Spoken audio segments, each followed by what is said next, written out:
कहानी की शुरुआत में हम जेनिफर नाम की एक राइटर को देखते हैं जो अपनी फर्स्ट नॉवेल लिखने के लिए एक शांत जगह पर जा रही होती है। यहाँ जेनिफर ने अपने लिए रेंट पर एक घर ले रखा था जहाँ रहकर वो अपनी बुक्स लिखने वाली थी। रास्ते में जेनिफर गैस भरवाने के लिए एक गैस स्टेशन पर रुकती है। तभी वहाँ पर उसे दो लड़के दिखाई देते हैं जो कि एक चाकू से खेल रहे थे। तभी वहाँ का वर्कर जॉनी उस जगह को चेकआउट करके उससे कहता है कि तुम एक अच्छी जगह पर आई हो। फिर जेनिफर उसे बताती है कि उसने यहाँ पर एक घर किराए पर लिया है जो कि नदी के किनारे है। इसके बाद जॉनी उसे वहाँ का पता देता है और जेनिफर वहाँ पर पहुँच जाती है। यहाँ आने पर जेनिफर उस केबिन को देखकर बहुत खुश होती है क्योंकि ये जगह काफी शांत थी। फिर वो अपने कपड़े उतारकर नदी में नहाने के लिए चली जाती है और यहाँ उसे बहुत मजा आता है।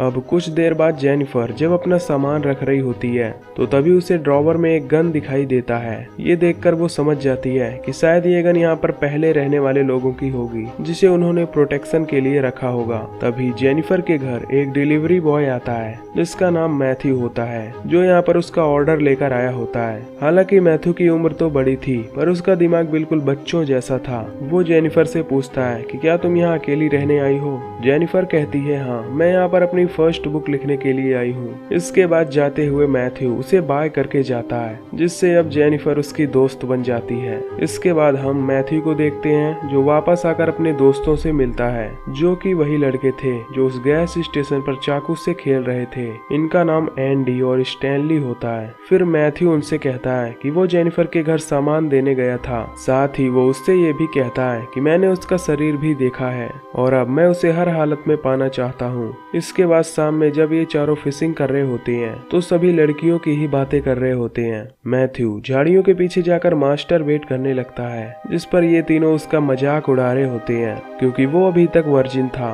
मैथ्यू उनसे कहता है कि मुझे जेनिफर बहुत पसंद है। इस पर ये तीनों जेनिफर को परेशान करने का डिसाइड करते हैं। अगले दिन जेनिफर जब अपने घर के बाहर आराम कर रही होती है तो तभी वहाँ पर स्टैनली और एंडी अपनी बोट लेकर आ जाते हैं और उसकी शांति भंग कर देते हैं। उनकी इस डिस्टरबेंस से जेनिफर उठकर वहाँ से चली जाती है। इसके बाद रात में जेनिफर जब अपनी किताब लिख रही होती है तो तभी वो लड़के उसके घर के बाहर आकर चिल्लाने लगते हैं। फिर जेनिफर बाहर देखने के लिए जाती है लेकिन उसे वहाँ पर कोई नहीं दिखाई देता। अब जेनिफर उनसे काफी परेशान हो जाती है क्योंकि वो यहाँ पर शांति से अपनी बुक लिखने आई थी पर वो लड़के बार बार उसकी शांति भंग कर दे रहे थे। अगले दिन जेनिफर जब अपने बोट पर होती है तभी वो लड़के भी आकर उसे परेशान करने लगते हैं। वो अपनी बोट को जेनिफर के चारों ओर घुमाते हैं जिससे अब जेनिफर को काफी गुस्सा आता है। तभी स्टैनली उसकी बोट की रस्सी पकड़कर अपनी बोट से बांध देता है जिसके बाद ये लोग उसे घने जंगलों की ओर ले जाने लगते हैं। यहाँ जेनिफर उनसे फाइट भी करती है लेकिन वो लड़के नहीं रुकते।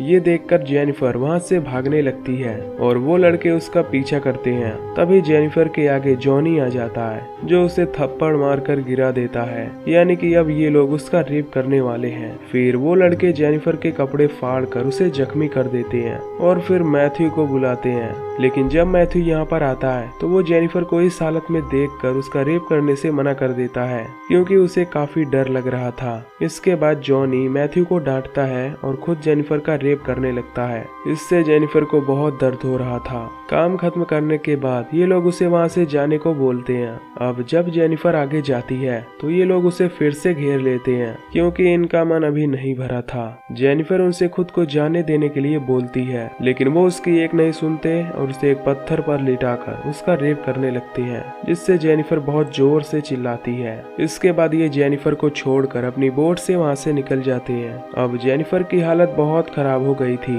यहाँ तक कि वो ठीक से चल भी नहीं पा रही थी। पर किसी तरह वो अपने कैबिन में पहुंच जाती है और अपनी शर्ट पहन लेती है। इसके बाद वो किसी तरह टेलीफोन के पास जाती है और पुलिस को कॉल करती है लेकिन तभी वो लड़के वहां पर आ जाते हैं और उसका कॉल डिस्कनेक्ट कर देते हैं। यहाँ जेनिफर उनसे बार बार कह रही थी कि वो उसे छोड़ दे, वो पुलिस को कुछ नहीं बताएगी, लेकिन वो लड़के उसकी एक नहीं सुनते। फिर वो मैथ्यू को उसका रेप करने के लिए मोटिवेट करते हैं। मैथ्यू भी जोश में आकर जेनिफर का रेप करने लगता है पर जब वो उसकी आंखों में देखता है तो उसे बहुत बुरा लगता है जिससे वो रुक जाता है और अपने कपड़े पहन लेता है। इस पर उसके सभी दोस्त उसका मजाक उड़ाने लगते हैं और उसे डरपोक भी कहते हैं। इसके बाद स्टैनली भी करने आता है और जब जेनिफर उससे मना करती है तो स्टैनली एक बियर की बोतल उसके अंदर फोड़ देता है और मारकर उसे बेहोश कर देता है। इसके बाद ये चारों यहाँ से जाने लगते हैं, पर तभी जॉनी उनसे कहता है कि अगर हमने जेनिफर को जिंदा छोड़ा तो वो पुलिस को जाकर हमारे बारे में सब बता देगी,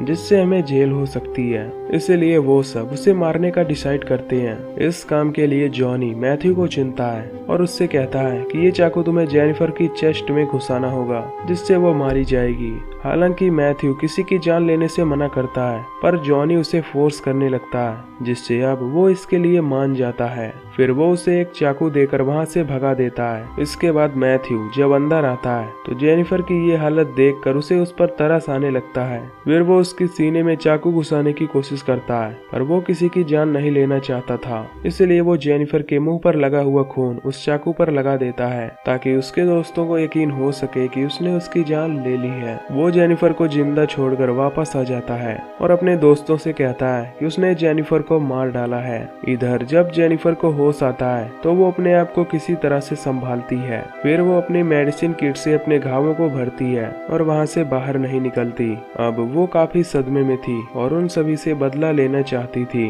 अब 2 हफ्ते बीत जाते हैं जहाँ जेनिफर अब पूरी तरह से ठीक हो जाती है और अपने बदले की आग में तड़प रही होती है। फिर वो एक किताब लिखने लगती है जिसमें शायद वो अपनी ही कहानी लिख रही थी। इधर वो चारों दोस्त एक रेस्टोरेंट में बैठे होते हैं। यहाँ पर ये सभी जेनिफर की ही बातें कर रहे थे।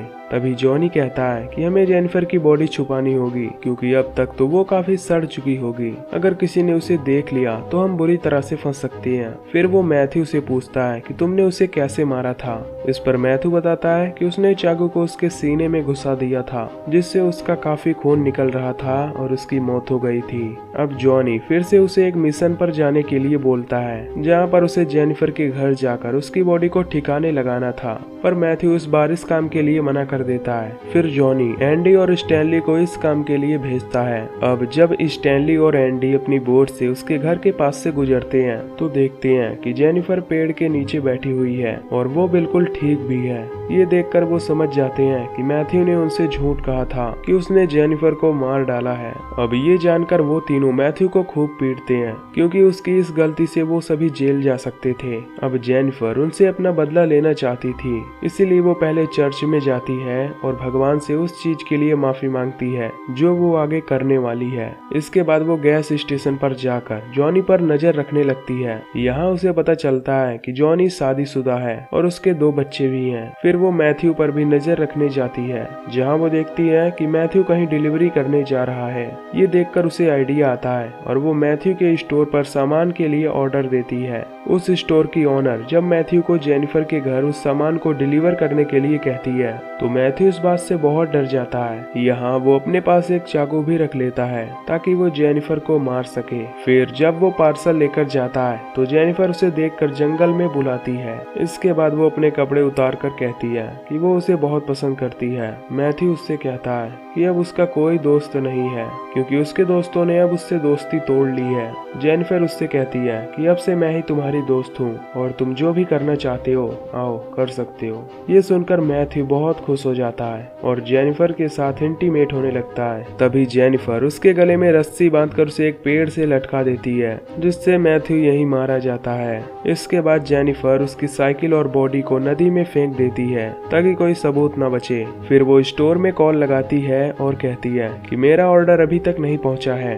ताकि उन्हें लगे कि मैथ्यू टाउन छोड़कर चला गया है। इसके बाद वो जॉनी के गैस स्टेशन पर जाती है और उसे सिड्यूस करने लगती है और वो उसे अपनी गाड़ी में बैठा लेती है। जॉनी को लगता है कि शायद उस दिन उसे बहुत अच्छा लगा था, इसीलिए वो फिर से उससे करवाना चाहती है। तभी जेनिफर उसे घने जंगल में ले जाकर उस पर गन पॉइंट कर देती है। वो उससे उसके सभी कपड़े उतारने के लिए बोलती है। तभी वो उसे बहकाने की कोशिश करता है और कहता है कि तुम हो ही इतनी खूबसूरत कि कोई भी तुम्हें देखकर तुम्हें छोड़ना नहीं चाहेगा। ये सुनकर जेनिफर पिघल जाती है और गन वहीं पर फेंक देती है। फिर वो जॉनी को अपने घर अपने साथ नहाने के लिए बोलती है। ये सुनकर जॉनी मान जाता है। इसके बाद जेनिफर जॉनी को बताती है कि उसने मैथ्यू को मार डाला है। पर जॉनी उसकी बात को सीरियसली नहीं लेता। जेनिफर पूछती है कि शादीशुदा होने के बावजूद भी तुमने ऐसा क्यों किया। जॉनी कहता है ये एक आदमी आदमी होता है और वो कभी नहीं बदल सकता। तभी मसाज करते हुए जेनिफर एक चाकू उठाती है और उसके पेनिस को काट डालती है, जिससे उससे काफी खून बहने लगता है। तभी जेनिफर बाथरूम के गेट को लॉक करती है और बाहर जाकर गाना सुनने लगती है।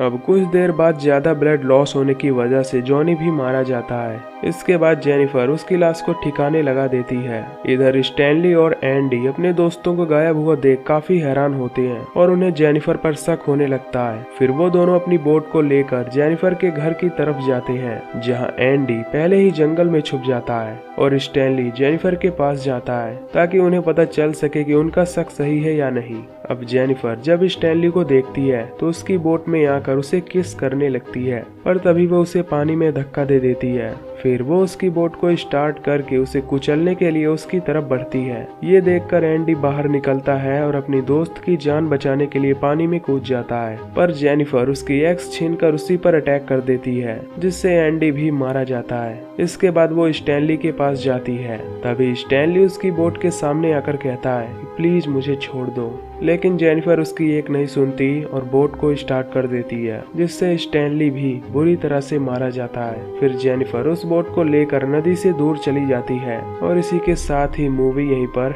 एंड हो जाती है।